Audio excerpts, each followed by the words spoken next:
Well, hello, and I'm Ian McPherson, and this is another edition of Tales from the Mile of Gold. And I'd like to introduce to you an educator and an historian and a record keeper, renowned, and probably more importantly, a husband and a dad.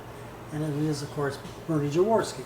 Good afternoon. Thanks for joining me. Good afternoon. And no torture intended. I want to talk to you, first of all, about 1967, because as we were just discussing, that was the first time I ever had anything to do with Bernie. He was my grade 9 teacher in 1967.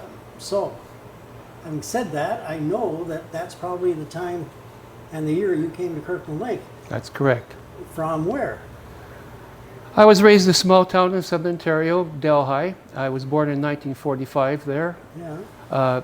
My ancestry is Ukrainian. My father was born in 1914 in Saskatchewan. My mother was born in 1925 in Saskatchewan. Wow. They were they victims of the Dust Bowl? they were homesteaders, yes, Yeah. and tough times during the 1930s. Yeah. Okay, very tough. I could go through a lot on that, but I won't. Yeah. My mother was born of the second mother, and when after she was born, the second mother passed away, so my mother never knew her mother, and my grandfather got married the third time, and altogether they had 11 children. And whereabouts in Saskatchewan, do you know? Roughly? yeah, oh, definitely. I've been there many times. In central Saskatchewan, but towards the north where there are aspen trees growing. It's the aspen these bush. weren't sod home dwellers, were they? Oh yes. They were, yeah. Oh yes. They had the sod home. I visited Saskatchewan, about 1963. I went up there at Christmas time by train, just by myself. I wanted something to do during Christmas, and I slept in their sod house. They still had it Really? there. Yeah.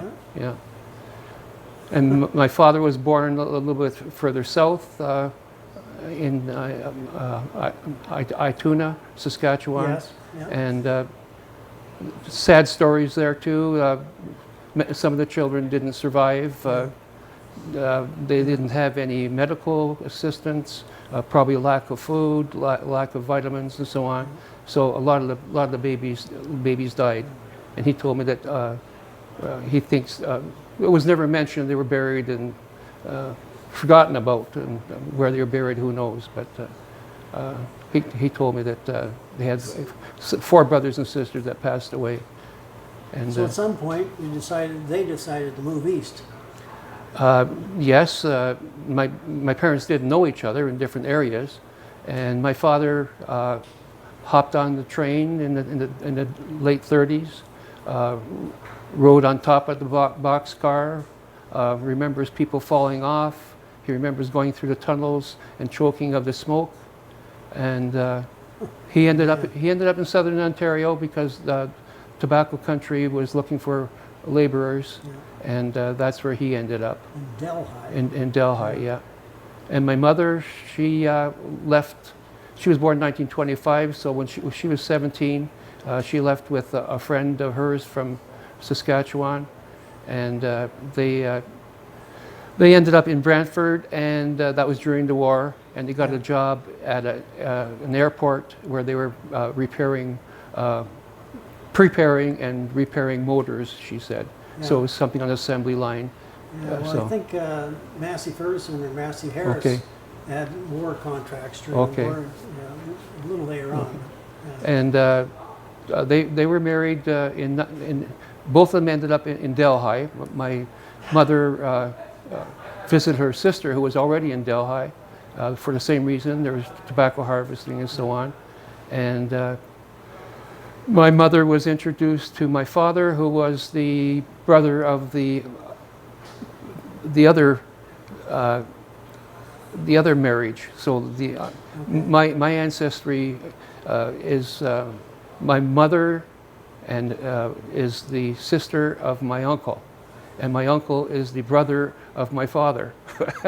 Okay, so figure that one out. I got it right, but you're a little bit confused. So this is something that never occurred to me.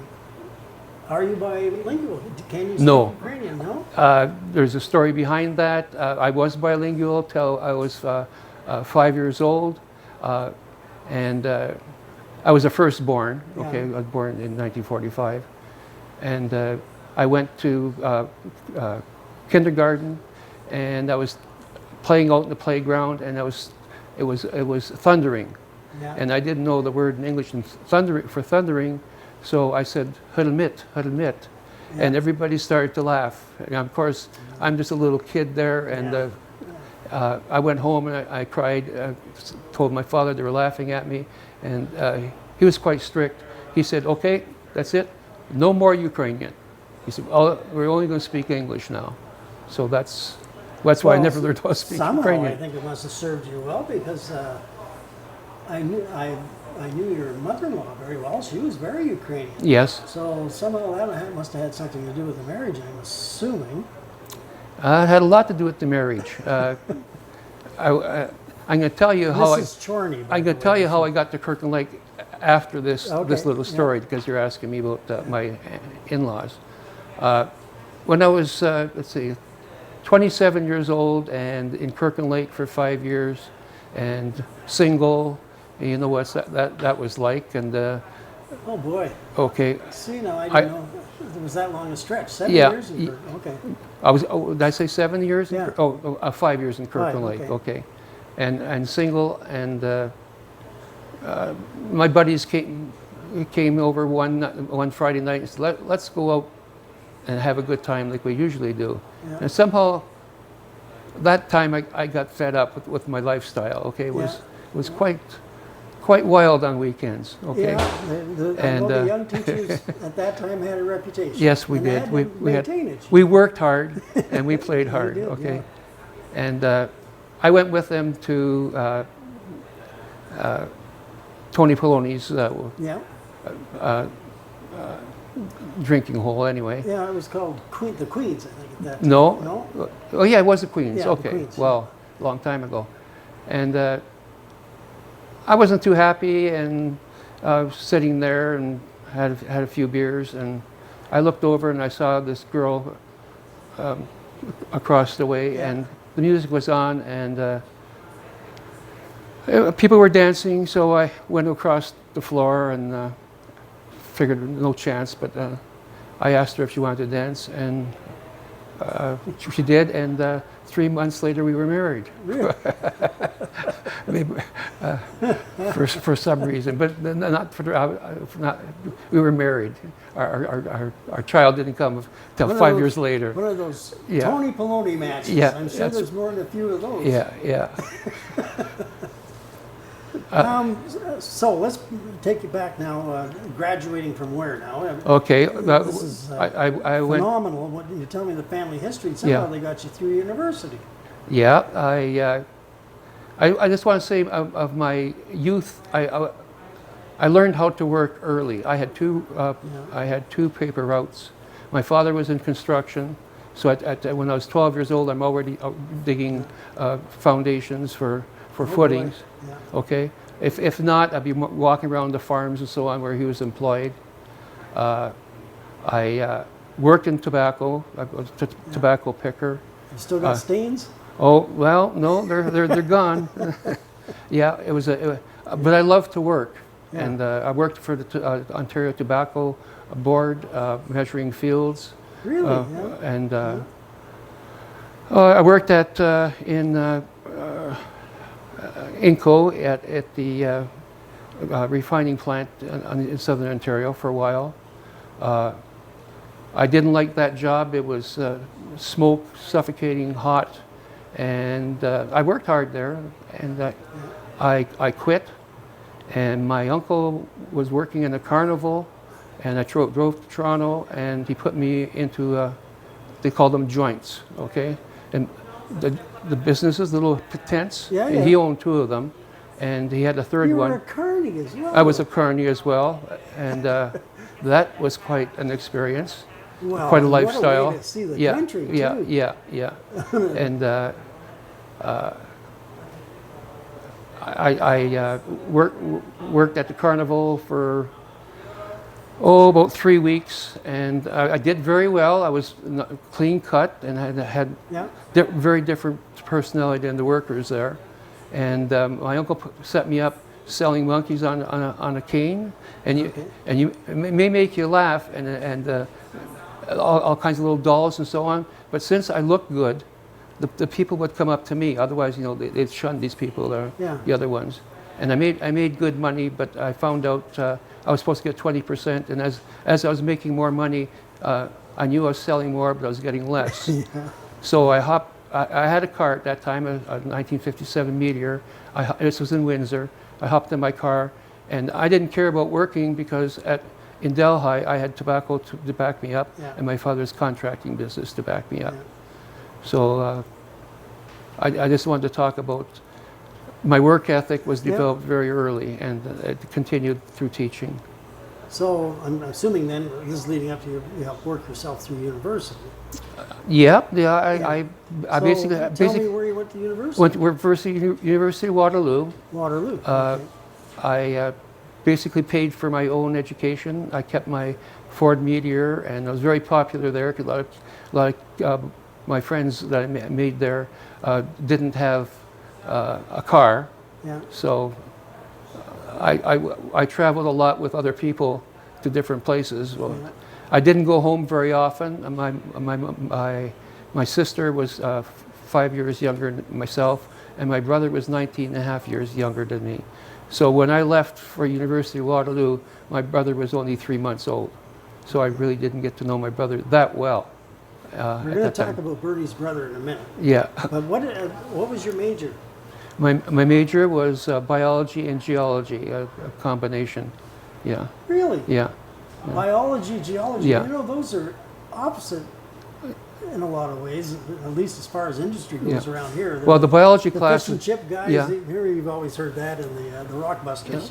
The biology classes were large, but the geology classes were small. Yeah. And I majored in those two subjects. Plus, I did my sciences and chemistry and psychology and so on. Yeah. So anyway, Go ahead. I want to get a plug in for your brother. 17 Okay. years, you junior? He's 19 and a half years. 19 and a half. Yeah. And what does he do now? He's the mayor of Waterloo, second term. There you Yeah. go. See, Yeah. so Yeah. whatever reputation you Yeah, had no. in Waterloo didn't hurt him. I think he keeps that one quiet. No, he's a very friendly person. He's always smiling. Nothing seems to bother him. He's got a good family and a big home, and he's very happy there. So are you ready to talk about that first year? I am. Is this your first teaching assignment here? Or I'm not. I'm not that far yet. Okay.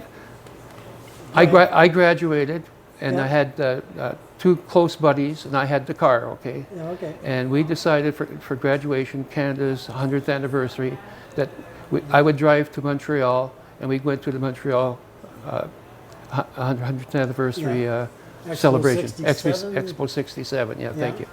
And we had a good time. Of course, we're all single, okay? Yeah. And you know what it might be like, but if you're still single and that, okay. You're asking the wrong guy. I ended up marrying my high school sweetheart. Oh, okay. Well, you missed out. And I didn't plan on being a teacher at all. But what happened is I had interviews with biology and geology, and I thought, oh, I got my master's, or my Bachelor of Science, and there must be some jobs out there for me. But all of them came back negative. So now I'm going to Montreal with my friends who have decided to become teachers. I picked one up in Scarborough, and he got a job in Port Perry. I picked up my other friend in Kingston, and he already had a job in Ottawa. And they were saying, you don't have a job, do you? They said, they're really looking for jobs now. The baby boom is here. And I said, no. I said, I'm not really interested in teaching at all. And I had a good time, and then I dropped them off on the way back to Toronto. And I thought, gosh, maybe I didn't want to go back to work with my father on construction or anything to do with tobacco. Block land and digging up holes for basements. Yeah. Jeez, And anyway, in Delhi, the hottest place on earth. Yeah. And I stopped in Toronto, and I picked up the newspaper, and it was quite late already. This was probably almost in June now, and all the interviews were over with and so on. But at university, I met some boys, friends from mine, became friends of mine from Kirkland Lake. Okay. And I really didn't have an idea where Kirkland Lake was, up north somewhere. And I went to the Royal York Hotel, and there was an advertisement for a science teacher in Kirkland Lake. And I knocked on the door, and I was an early riser, and I knocked on the door, and Ray Millette came into the door by his house coat. And first of all, I went to the desk, and I asked for the room for Mr. Millette of something got mixed up. I don't know if I said Timmins or I said Northern Ontario. And when I went up there, the same situation. The guy came out in his house coat, and I said, I came here for an interview. I'm supposed to come for an interview and maybe get a job with your company or with your business or whatever. Yeah. He looked at me a little bit, and then he said, well, come on in.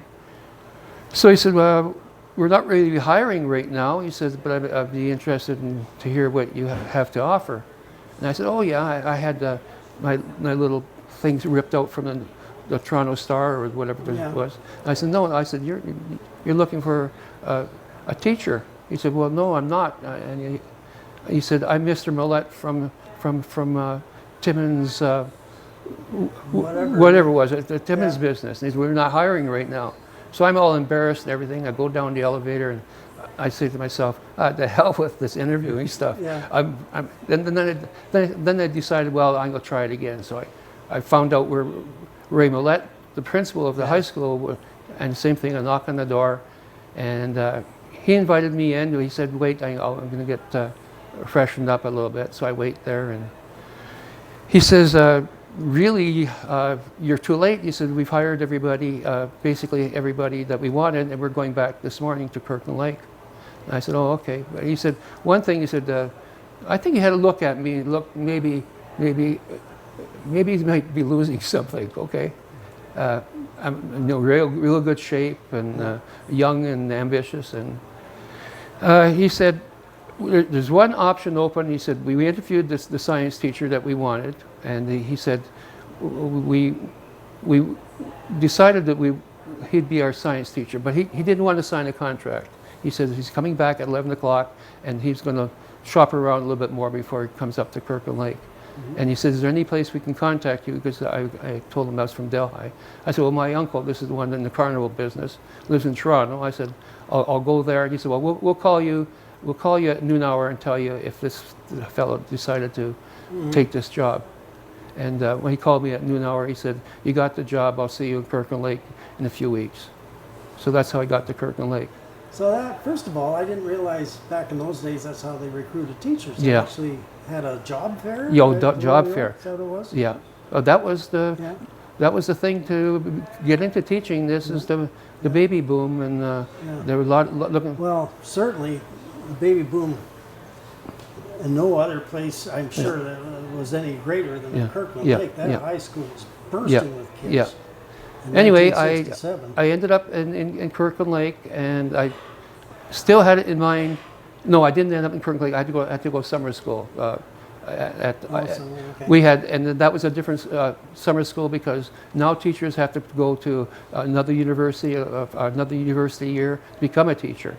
They were so strapped for teachers that they held two summer courses.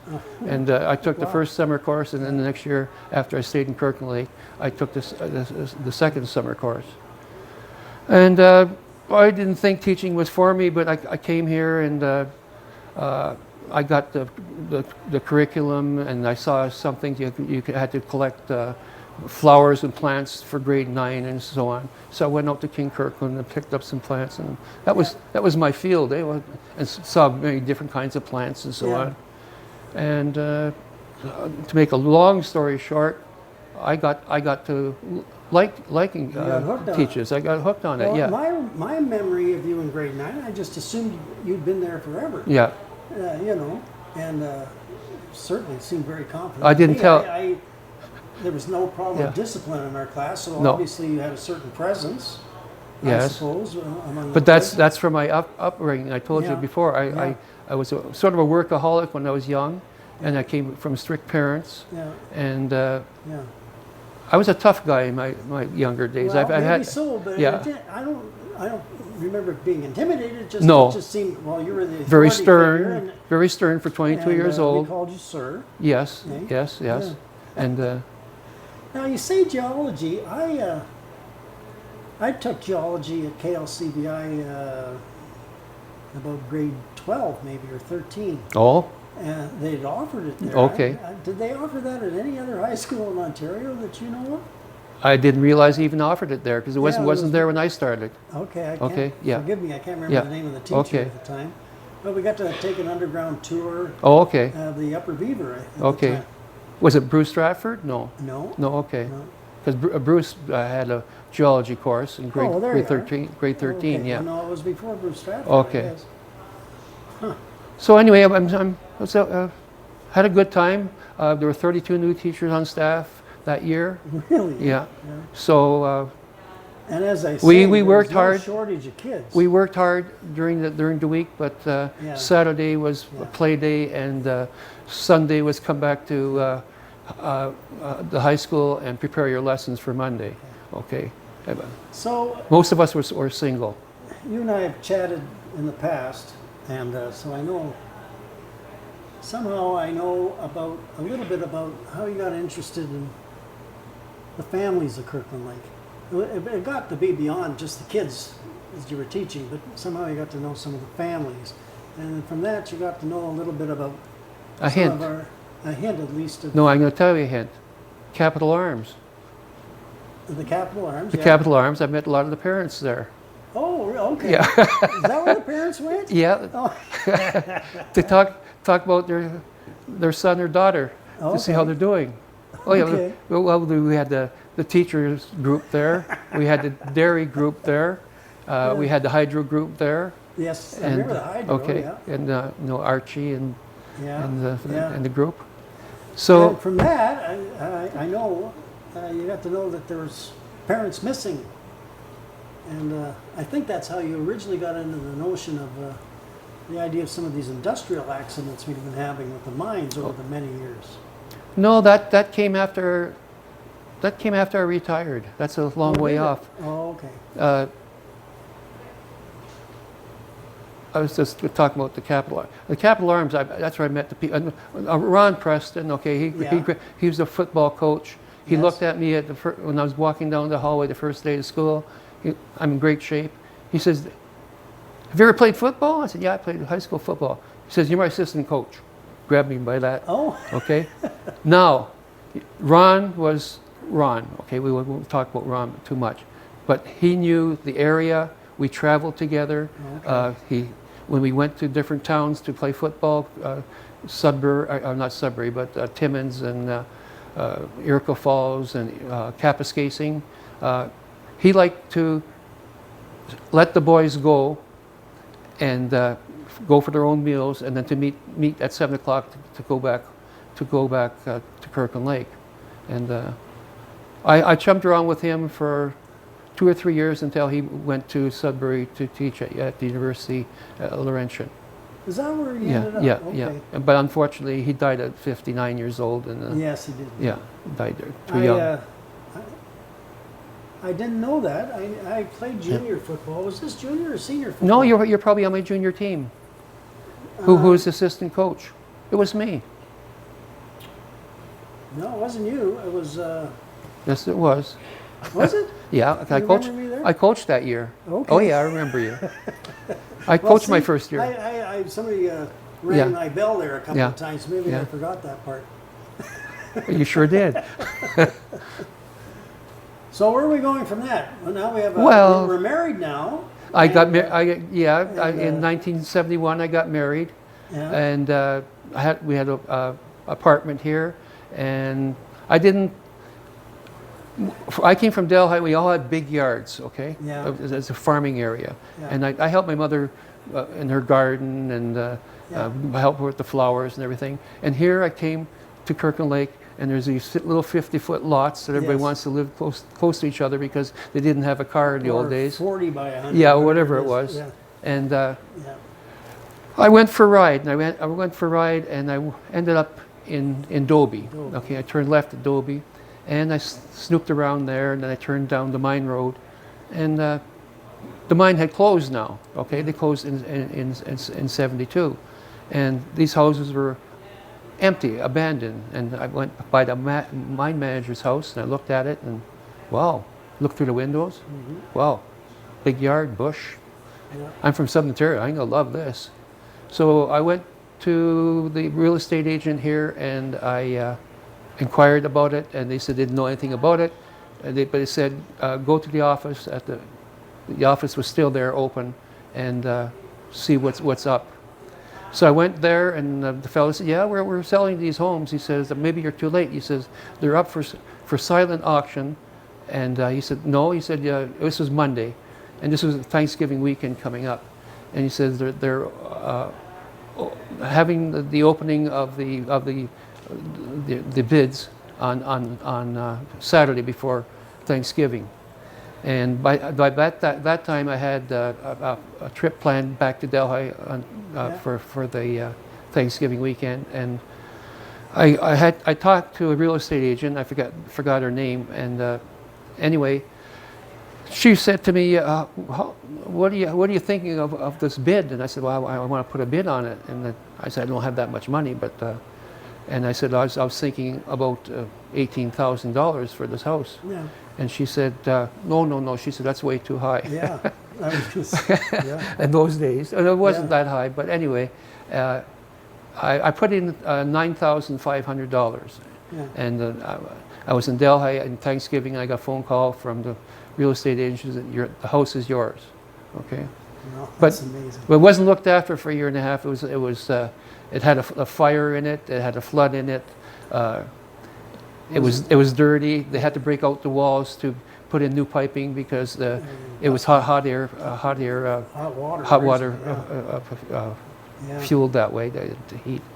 But anyway, I looked Boy, at it. I got sounds grabbed. like a money pit. Yeah, well, yeah, but it was a home. Yeah. So I grabbed a rag and I started just cleaning the woodwork. And wow, this is nice. This is for the mine manager. I found out later that it was built in 1951 and at a cost of $60,000. $60,000. It's a nice home structurally.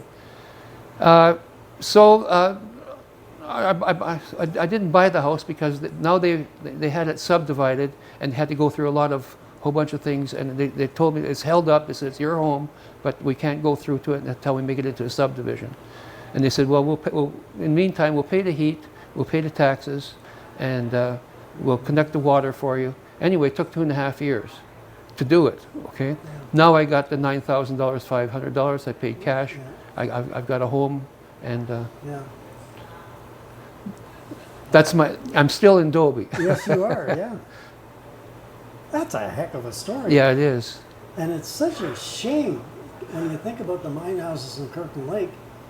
They just tore them down. Yeah, you yeah, know? yeah. So many of them.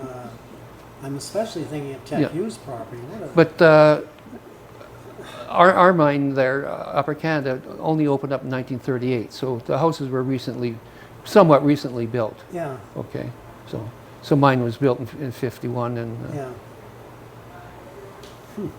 All right. so you got a house now I have a house. Then Now you got to put I'm some married. family in it, pretty soon. Yeah, one son. And we only had the one, Yes. and lots of pets. I had always had 2 dogs, 2 cats, sometimes 3 cats.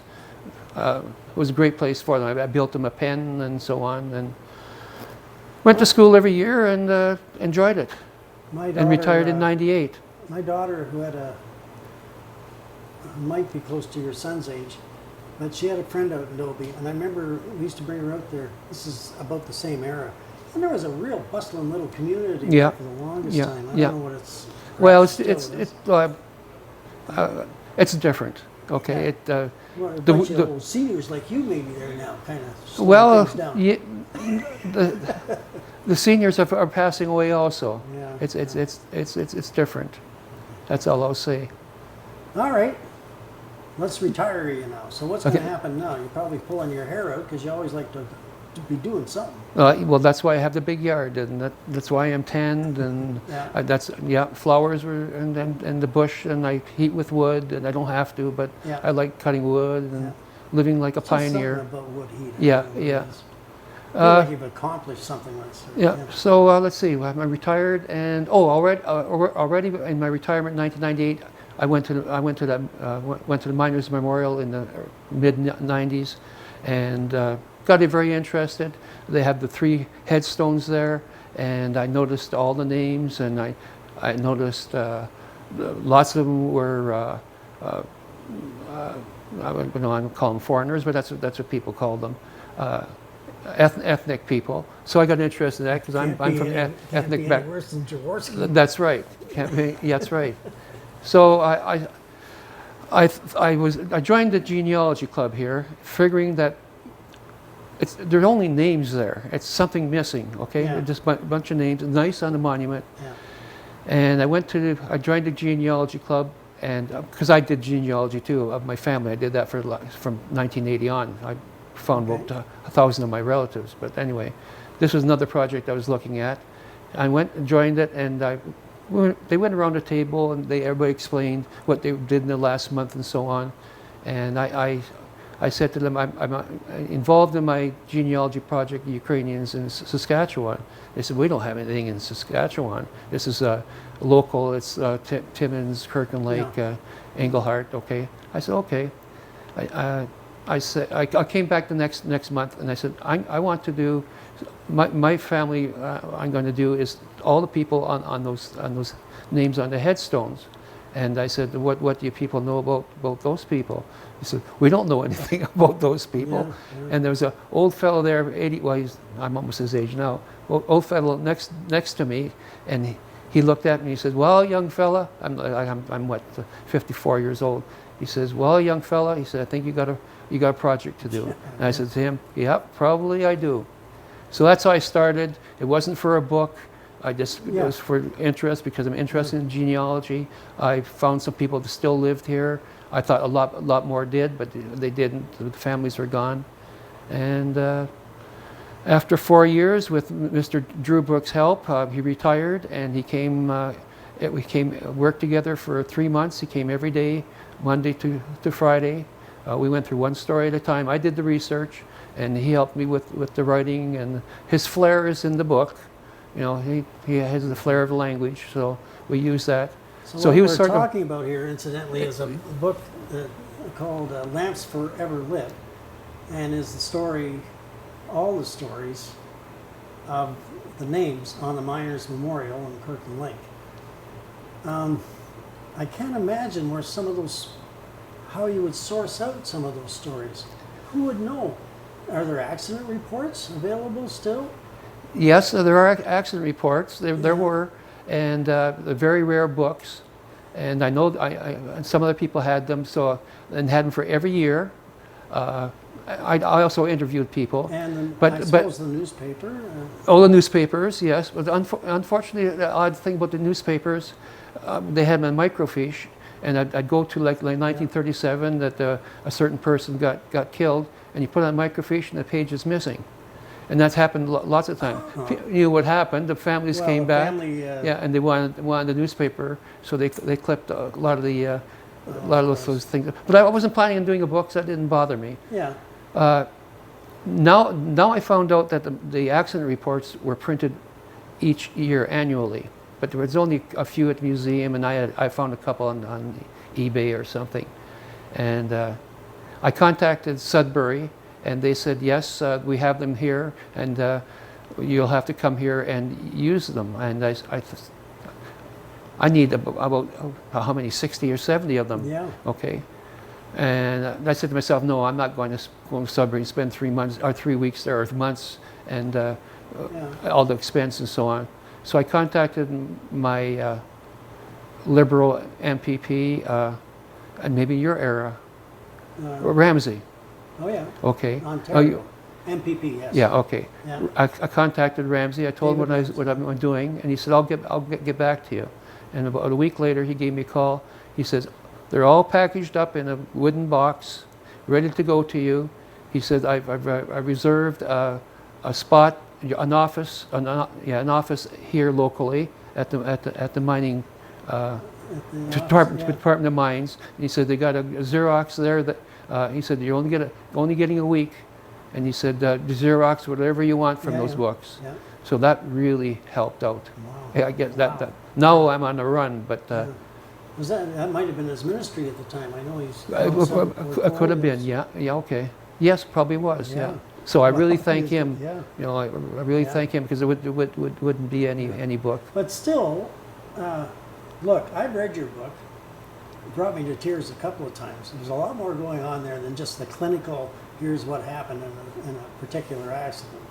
I didn't want to, Everything about the family, and there's everything about the widow that's left, and the kids, and so on. Yeah, that was my theme. All that detail is in there. I'm not anti-mining, okay? No, you're not. No, There was, no, I took no sides, and in selling my book. Think of what Eric was too, you know. That's right. Yeah. Well, and I knew the background for ethnic people because in Delhi we had a lot of ethnics there also, and.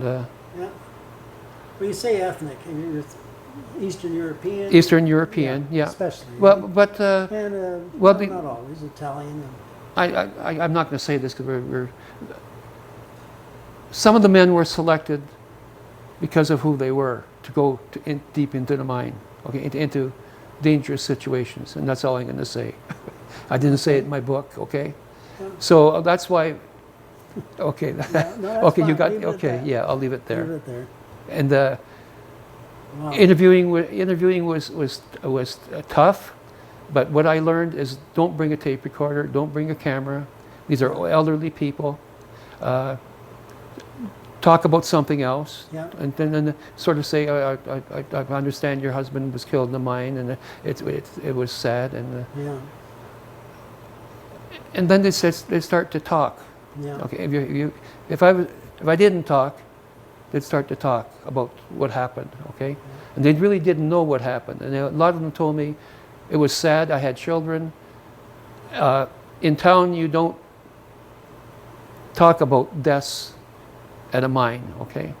And she said, they supported us, the worker earned a living. You don't say anything negative about a death in your family towards mining, okay? So, and I didn't. No, but then they would tell me, and then another thing is I'd come back a week later and I have it all written up, and then read it to them. They said, well, we don't want that. I said, fine. Did I say that? No, we don't want that. And then they may call me back and say, I've changed my mind. We want that in about the kids and everything. So, but that was the first one that I did was a lady here, 89 years old, and that's how I handled it. And the second one didn't go too well. I contacted a fellow who was related to a miner who was killed here, and he lived in Swastika. And I phoned him that Sunday morning after this will be my second interview, okay? And I'm talking to him, and all of a sudden he's swearing and there's a big noise and everything. While I was talking to him, he was holding his breakfast and it fell on the floor. I thought, holy mackerel, I'm not going to get an interview with him. So, but I called him back the next day on Monday, and he said that's what happened. He said, I'm sorry that I used some rough language. But he said, I don't know much about my brother who was killed, but he said his relatives live in Thunder Bay. And he gave me the address. So now I got another second story, a real good one. But now there's 283 stories to go. But my book now has finished 319. I found others that were missed. On the monument. On the monument. However, they did not have a criteria. I don't want to say too much about that, but the criteria was open. It was open for them. They didn't have a boundary, okay? So once I found out that they extended boundaries, irregular boundaries, I went into those boundaries. Yeah, since okay, they I went. know. They had nothing on Metachewan, okay? No. They're, Martyr Lake? but I wanted Metachewan because Well, you had Virginia Town. You had yeah, oh, they Branson. had that, yeah. I wanted Metachewan because I taught a lot of Metachewan kids. And Yeah. I wanted, and when I came here, Metachewan for me was part of Kirkland Lake. Yes. I went fishing there. The kids came here. I went Yeah. to Metachewan. And so I twisted the rules too. And now everybody knows, but they can. I So- sold my 3,000 books so they can think whatever they want. Have you got a project going on right now? At all? Yes. I got 45 binders full of stories at the museum. Yeah. And I know you've been working on I've been working on that, obituaries. on everything. Any Yeah. story I can get of Kirkland Lake, I either write them Yeah. or collect them, make them nice on pages, and I put the sheet covers and everything. I buy good binders, no cost to them, Yeah. and there are about 45 binders there now that. Well, you've been, maybe you know this, maybe you don't, but you've been a bit of a mentor for me. I've asked you different times for a little research, and you've always been able to find me stuff. Oh yes. And so for anyone like me, and I've written a couple of stories, I have no intention of, I know now that I don't have the discipline or whatever it is to put it all in one big book. But how receptive are places like the museum for Oh, stories? Do we have to, I'm very receptive. That's the reason I did it. They had them up in the archives, Yeah. and they charge people $25 an hour to look at it, and then nobody's looking at them. I see. So I went up there. Well, I'm around all the time, around the Yeah. museum all the time, and the previous curators allowed me to go up there, and the other ones are younger, and they had instructions from town hall that they have to charge people, and beware of theft of people. Theft. And Yeah. The place has to pay its way. Like Yeah, whatever yeah, it is has to pay in its way. part. Yeah, absolutely. I'm not faulting them. Yeah. So I started my own research and Yeah. went to newspapers and interviewed people and collected items from you from Kanagami and Yeah. did a lot of reading, and I bought all the books on Kirkland Lake or on mining and so on. Yeah. If my name's not on it, I didn't write the story, okay? Right. I'm not taking credit for, but if I find a book that has the story of Kirkland Lake, little bits in that, Yeah. I put it together, I'll put my name or I won't. I don't care. I don't want recognition. I already got the recognition for my book.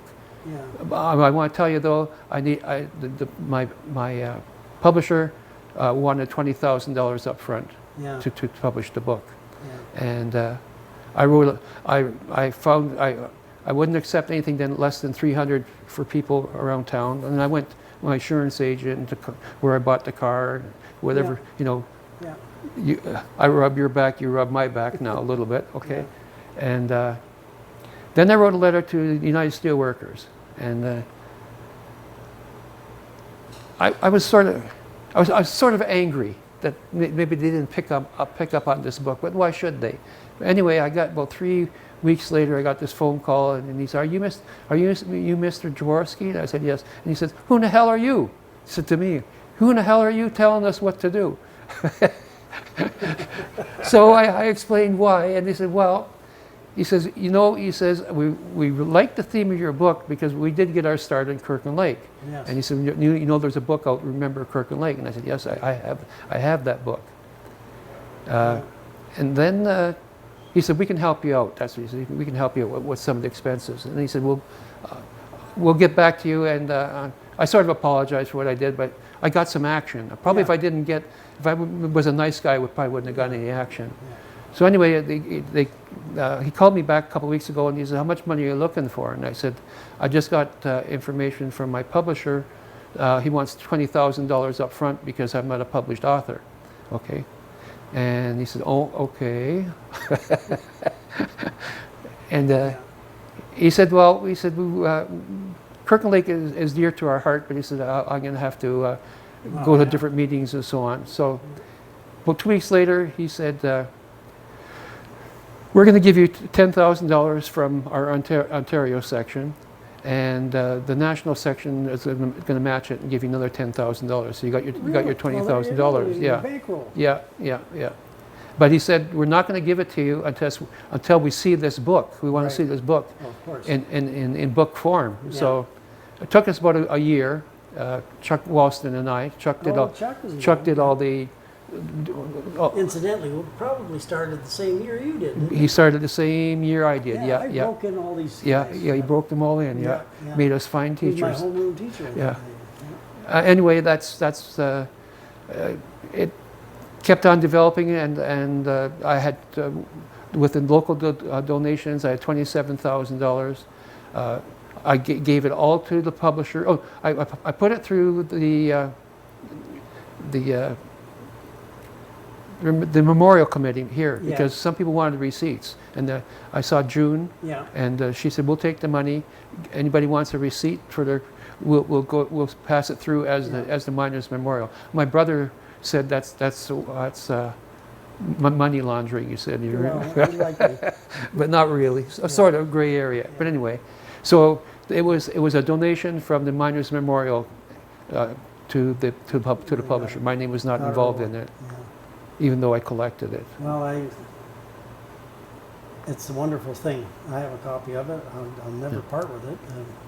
I haven't looked at it probably in several years, but one day I'll pick it up again, some wintry night. You know. I pick it up quite Sure. often. I pick it up quite often. So 7 of my students are in that book. Yeah. Okay, and the later Yes. ones. Yeah. And hopefully you don't have to add another chapter anytime soon. and I just had to make a presentation at the museum for a group of people.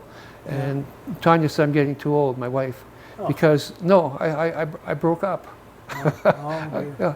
You know, I remember Tom. I remember a lot of things going through the book. Yeah. People, I got a stack of letters, Yeah. you know, of people who used to live in Kirkland Lake, and it's different now. It's not research. It's memories. Well, as you know, I grew up on a mine property, and I Yeah. can remember rock bursts. I can remember the phone going off in the middle of the night. I was young, but it was scared. We were all scared when Yeah. something like that. I learned that. I happened. knew nothing about mining.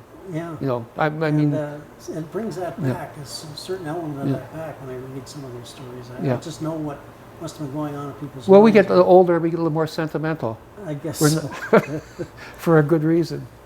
I'm going to leave. Yeah, I know. I'm going to leave you alone soon. I just want to know a Yeah. little bit about research these days. Now, what you talked about, you didn't really talk about you talk next to nothing as far as research goes with the internet. Is it a nice tool to use now as opposed to when you first got into these sorts of things? I disliked. And where do you look? I And dislike how the do you internet. search? No, I You do? dislike the internet. Really, yeah. I'm not cool to the Yeah. internet. Like, don't take facts from Facebook. Okay, a lot of opinions there. Yeah, that's that's right. good. Everybody's expressing their opinions and so on. Yeah. But if you're researching for a book, look for something really historical that was done step by history. Right. But I With a got full bibliography in it, so you can branch off too. It's kind of nice to look at the bibliography. yeah. I thought you were going to do something on Konogami. Well, I have. I've done several stories Yeah. on Konogami. The one I found interesting was the one of the hotel burning down. Right. Okay, There's and that there was one, and, pictures taken of that and Don't you everything. start interviewing me. Oh. But I'm working on one right now about a fellow named Dick Elliott. And Dick Elliott was a very well-known prospector in cobalt. Came up to Konogami and was one of the fellows involved with the Four Nations mine. And Dick was a black person. And I know there's quite a bit of interest for next year during Black History Month for me to get this finished. And Charlie, our MP, Charlie Angus, is going to use it if I can get it done. So that's kind of exciting. We haven't talked about our students yet. No, yeah. And I love my students. I did a lot for them. I always had something. Well, there are other students like me that Yeah. try to stay in Yeah, contact and then with you 'cause I we kind of realized appreciate it. lots have problems, Yeah. and that's when the Bernie bucks appeared. Oh, the Bernie bucks. Yeah, Now, the Bernie now, bucks. I had nothing to do with that. No, it Or was I don't, it was about I'm not 19. aware, but I'm sure my daughter In was 1980, also- oh, by the way, this is what I looked like my first year Okay, well, teaching. we'll put that on. Where do we put that? There? And One we're- of these ones. I'll take a pick up. yeah. There we Uh, go. You do look like a tough guy. That's not you, is it? what, have I changed? No, I guess you're wearing glasses. That's Bernie. Oh, yeah, Bernie Bucks. Well, I think your daughter would be collecting Bucks, these. not books. Yeah, Bernie bucks. Yeah, well, I Oh, got yeah, I got Bernie this Bucks. got this for a gift. Okay, I'm gonna hold That one was of those something up 'cause I'm unique. sure Yeah, there'll be a few people interested in that. Bernie Bucks, with that original picture of you in there. yeah. My That first. looks That was, more like you yeah, than that does. that was my first year teaching. Also, they've selected that one. But anyway, a lot of kids. I didn't have many failures. The only ones that failed were the ones that maybe had 20 days absent. They don't give it a darn about. Yeah. I tried to save them, but I Yeah. couldn't. But anybody. One kid came up to me once and he said, "Sir," he says, I'm not going to do well in your course." He said, "I'm not good at remembering anything. I just want to get my grade 10." And I don't want to mention his name, but I still remember him. Yeah. Just want to get grade 10. And his father owned a trucking company here. He said, "All I want to do in my life is drive truck." And he said, I don't feel right working with the guys and so on. I said, "Well, look," I said, and he was in grade 10 already. I said, "Look, come every day. I will give you your grade 10 credit. But I said, what you have to do is you got to be a foreman." He said, "Oh, a foreman." I said, what do you have to do?" I said, "After we do experiments and everything, count the graduated cylinders, make sure everybody puts them away and so on." So he didn't have to write the final because he was my foreman. Okay. Okay, Yeah. and that didn't hurt me any, did it? No, Okay. and, I mean, gave him and some I saw him after responsibility that, and he was a really short guy, and he was sitting on a pillow. Maybe you even know him, and he's think I do. passed away now. Yes, he has. Yes. Okay, but he was happy Yeah. as a lark driving truck. So, Yeah. what else can you ask from Yeah, a student on top of that, sometimes? he was Yeah, Bernie's foreman. yeah, that's right. But that doesn't explain what a Bernie's buck is. Yeah, that gave me an idea. I can do this for everybody if they're not doing very well. So what I did is I raised my mark to 110%, which some teachers didn't like. Yeah. Okay, you can't put that on the report card, No. but there was a buffer of 10%. So some kid really tries hard and gets 41%, and he does well on Bernie Bucks by bringing things in, doing extra projects, I see. setting up That's what a Bernie aquariums. Buck- Okay, Yeah, okay, a partner of mine. Okay. yeah. I'll pay them off in Bernie Bucks, and Try to also get that yeah, up over the yeah, 50%. and they thought that I was keeping track of it. I was, but I wasn't keeping a monetary track. I was just thinking, well, that guy. I did. That guy earned 110 Bernie Bucks, and the best student in the class earned 135. Yeah. He didn't do what the best student did, but he was here. He wanted to do things. He did some artwork, or he pounded some nails and fixed some of my equipment, or Yeah. whatever. Okay, so he had 42, so I gave him 50, and I didn't feel guilty. Okay, now the ones at advanced level that you were in, I taught grade 11 advanced level biology. Their marks are already up in the 70s and 80s, so some of them were ending up with hundreds. And one of the teachers in my science department started giving me hell about. Yeah. He said, "You can't give them 100." And I said, "Why not?" He says, "Because nobody's perfect." I said, "Well, in my mind, these students were perfect, so they're staying with the mark of 100." And, Those must have been interesting Marks meetings, see? well, When they came along. well, no, that was did only they- only one. I'm not going to mention names, of course. But Well, anyway, Motivation. That's what I it's didn't all think I would about. speak this long. Well, you Are we finished? I think we might Okay, be, unless okay. you want to take a swing at me or Yeah, something. no, I'm just Yeah. going to say I enjoyed my students. I worked hard for them.